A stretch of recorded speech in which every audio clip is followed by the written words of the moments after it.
Estate, Luke Kendziorski here with this week's episode of Real Estate Chit Chat. We're halfway through the year and a lot has gone on in the first 6 months. So brought Tyler Fogarty back on with the Fox and Fogarty group to kind of sort through everything that's happened in the past 6 months. So Tyler, thanks again for joining us this week. Yeah, Luke, man, always love chatting with you on the phone and, of course, here on the video whenever we get a chance to catch up. So, yeah, absolute pleasure, man. Great. Well, so the first 6 months of 2020 has been a whirlwind. What's your kind of thoughts on it, your take on it, what you think's going on with the real estate market in the past 6 months? Yeah, you know, we've got some real uncertainty in the world right now, which I think most everybody knows. You've got obviously the coronavirus stuff happening, and that doesn't look to be going away anytime soon. We've also got an election coming up that's going to be pretty contentious here in the next few months. Stock market has been going up and up and up, and Fed's been printing a lot of money, and a lot of people are predicting that at some point things have to be devalued. So potentially looking at stock market coming back down. But meanwhile, you've got a ridiculously hot real estate market, and you've got unbelievable interest rates right now. And so just a lot of really interesting stuff. You know, I've been in the business 13 years and never seen anything like this. And we've been through some big downs and some big ups. And this has a lot of the features of both, which is just a really weird place to be. So, but yeah, interesting first half of the year, no question about it. Are you shocked at all that the coronavirus is still here, if not bigger than it's ever been, especially United States, and the real estate market is still as hot as it is right now? Yes. I would have expected, similar to 2008, the last time we had a major shakeup in the world, and that was driven by financial markets, driven by the real estate market. But I would have expected, when there's a lot of fear in the world and when there's a lot of uncertainty, especially around jobs, there's a lot of lack of confidence in people's jobs right now, that there would be less purchasing going on, and we're not seeing that. Now we are seeing less. We already had a bit of an inventory shortage going on, and we're seeing less people put their homes up for sale. But in general, there's a line of buyers for most every home that's put out there, certainly as long as it looks good and as long as it's priced well. So yeah, I am a little bit shocked to see it like this. I'm not shocked to see East Tennessee and Knoxville doing really well. I would expect that. In times of uncertainty, people want to move to, Knoxville has, and East Tennessee has a lot of things going for it. It's inexpensive. It's gorgeous. The people there are unbelievably friendly. Luke, you're a perfect example, as somebody who had a lot of options of places to move, and you picked East Tennessee. And so I'm not surprised that we're doing well, but I am surprised that the real estate market has done as well as it has.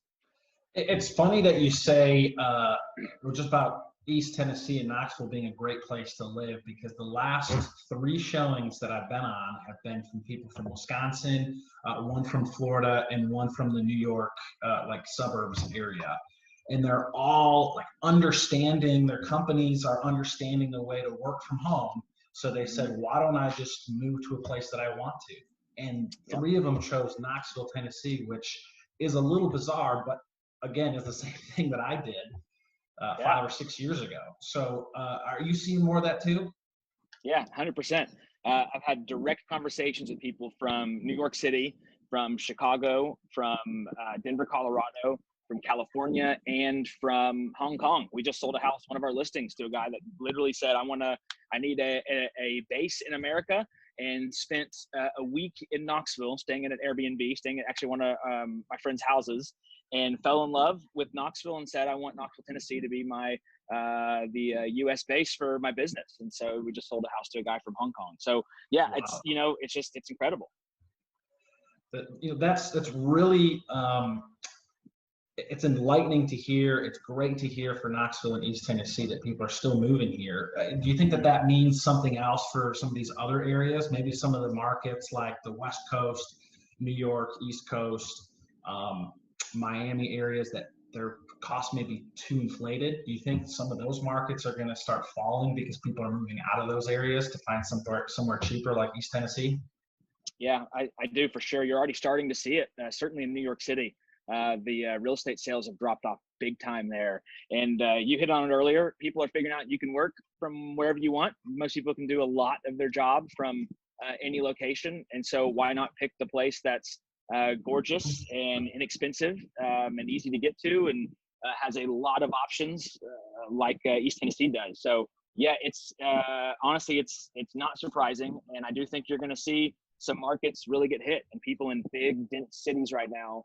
I think there's going to be a little bit of moving away from that, at least in the short term. I mean, those are all phenomenal locations: San Francisco, California, New York City, and there's a reason people want to be there. But I think you are going to see a little bit of an outflux. So I was reading an article on Forbes.com that is updating their estimates, their real estate estimates for the rest of 2020. They're saying that home sales, that's just the number of homes, they predict to fall 15% in the rest of 2020, with prices staying relatively flat. Now, I'm assuming they're talking about the real estate market as a whole in the United States. Do you agree with that statement? Yeah, I can see that. I mean, just, listen, where real estate is so hyper local, right? And so to use national numbers, it's hard to use that metric to judge what's happening in your state or your town or even your neighborhood.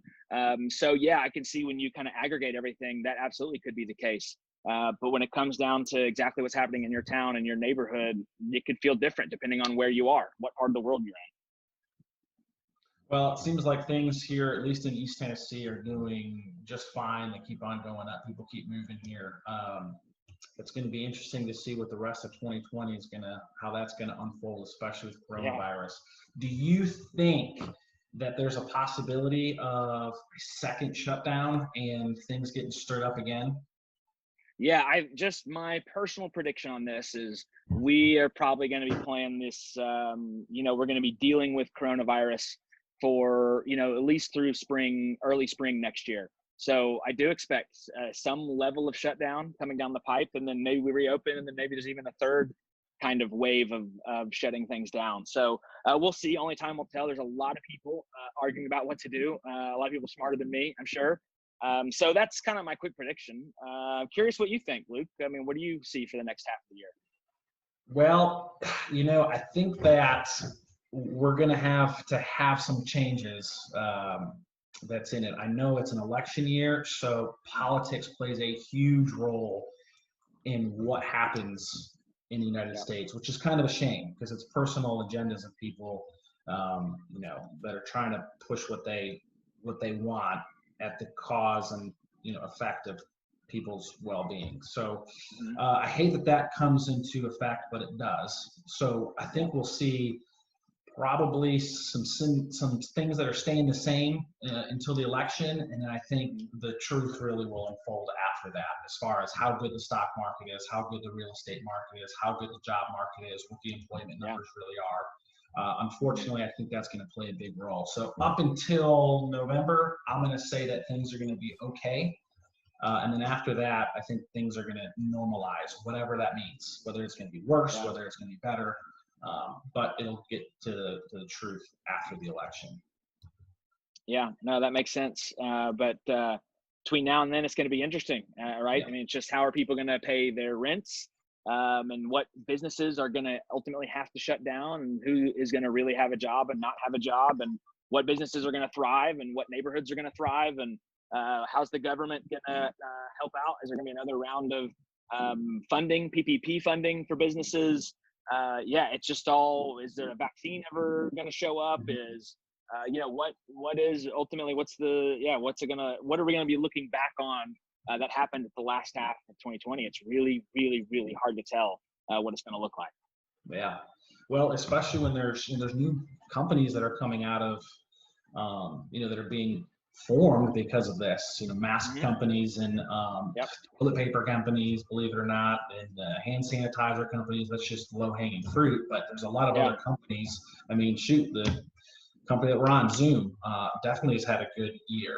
Oh yeah, just with all of this. So I guess there is companies that are going to be booming at a time like this, and there's companies that are going to be failing. So employment shifting is most likely going to happen with a good number of people to say, I had a career for 10 years in something, and now it's no longer viable, so I need to switch my career path. Yeah, you're going to see a lot of that. We had some friends and clients that started a cleaning company. They manufacture cleaning solutions, and they started it like a month or two before the coronavirus hit, the pandemic. And so now their business is absolutely exploding. Meanwhile, a huge amount of people and friends and clients are in the restaurant business or the entertainment business, or they're in the hotel business and the hospitality business, and their business is struggling big time. And it's just bizarre that this change in the world has changed a ton of people's behavior, a ton of people's shopping behavior, and instantly some businesses are working, some businesses aren't. And it really is all about pivoting and figuring out how you can make things work. Well, I think at very minimum, it's getting people to realize what's important to them, what they want to do, what they really need as far as food and shelter, and for maybe the first time in years, actually looking at their expenses and seeing where their money's going, and trying to be a little bit, tighten it up just a little bit on all aspects of your life. So I guess that could be a positive for a lot of people personally, at least thinking about it a little bit more. Yeah, you and I have talked about that a bunch. I mean, this is a great opportunity for me personally, and really for everybody that was willing to do it, to really look at what your expenses are every month. What are you really spending money on? What's actually important? What can you cut out immediately? What can you cut out just a tiny little bit of pain that won't matter after a couple of weeks? You won't even notice it's gone. And it's crazy the amount of fat that can be trimmed, and all of a sudden you feel a little bit more confident that you can withstand a tough time. That you can withstand a recession and potentially worse. So we'll see. I think too that maybe some arrogance that has been put into people of being, hey, well, I'm strong and I live in a great neighborhood and I've got all the guns in the world, so I'm safe. Maybe it's a little bit of a wake-up call too for some people that, well, you can't shoot the virus, so it doesn't matter how many guns you have or how big of a house you have. It kind of makes you think of what's important and what's not, and I agree. It probably brings you down a little bit of a level. Yeah, it does. It kind of makes you realize you need less stuff, honestly, to be happy. There's not that, you need some good relationships, and you need a safe place to be, and there's not that much more. A lot of that is up here, which is unfortunate, because you could also spend a lot of time reading the news or getting involved in dialogue with all the different arguments that are happening right now, and that can lead to a pretty unhappy life. But you can also disconnect a little bit from it and realize, man, you don't need that much to be extremely happy right now. And so certainly we've experienced a lot of real fortunate stuff, figuring out how to hunker down at home, spend more time with family. I've got a 14-month-old at home, and I've spent more time with him the last couple of months than I ever had at any point in his life. And getting to do little house projects and figuring out a great workout routine at home. I lost weight. I feel healthier. We're eating way healthier at home. And all of a sudden, maybe I'm even a little bit happier than I was pre-pandemic, honestly. So yeah, absolutely. I think it's that's a great reflection there.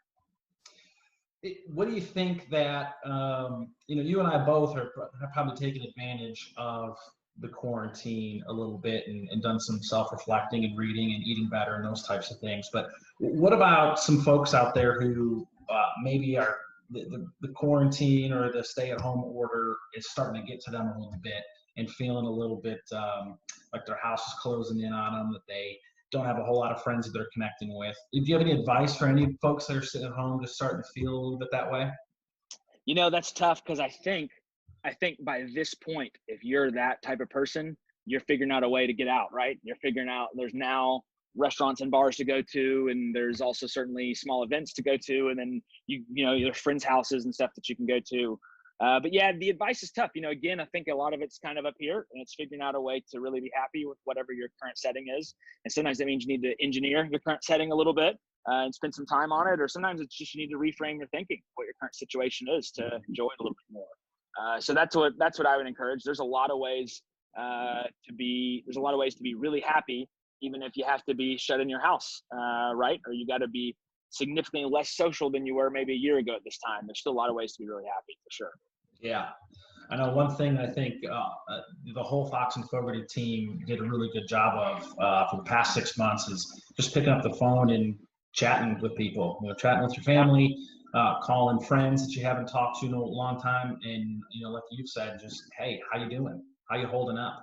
And I think that for most people, when they pick up the phone or start those the social dialogue again, really helps with your mental ability to figure out what the situation is in and what we're doing and things like that.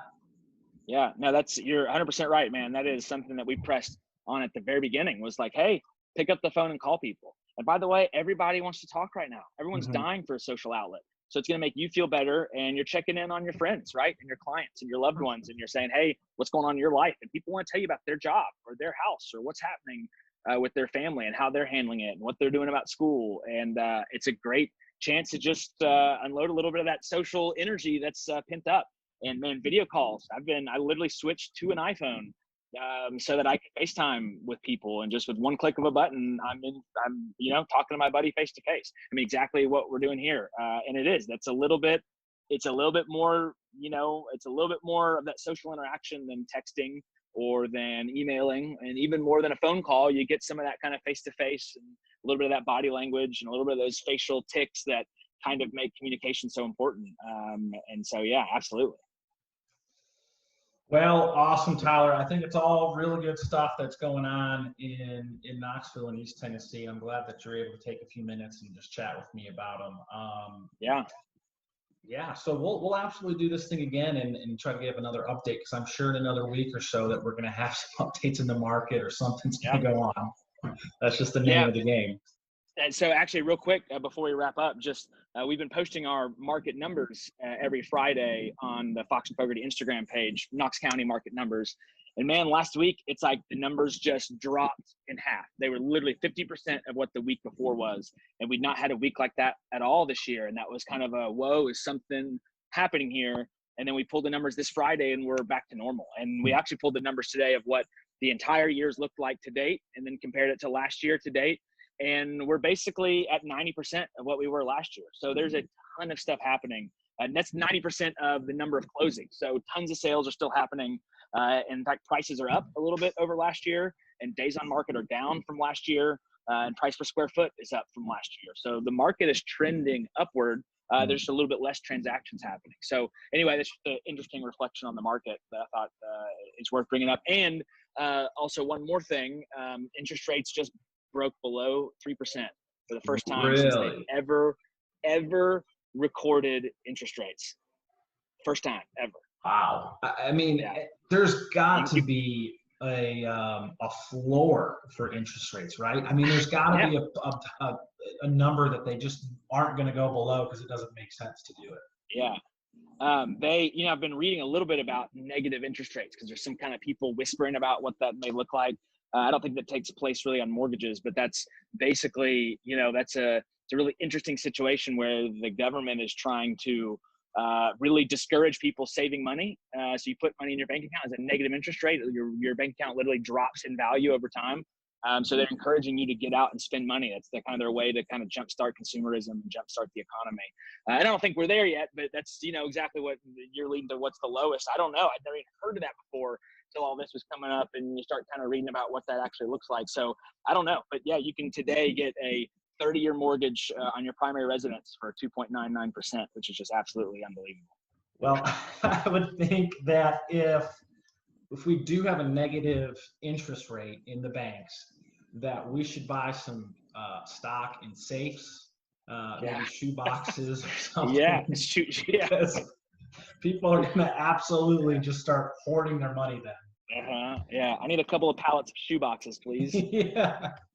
Yeah. Oh goodness. Well, Tyler, I think that's all the time that you got. I know you're going to be you're with your family there, so go spend some time. I appreciate you chatting again with me, and we'll get this thing posted up. And again, if anybody has any other questions for either me or Tyler, feel free to give us a call at 865-236-0005 or shoot an email to info@foxandfogarty.com. For Tyler Fogarty, I'm Luke Kendziorski. Thanks again for watching Real Estate Chit Chat.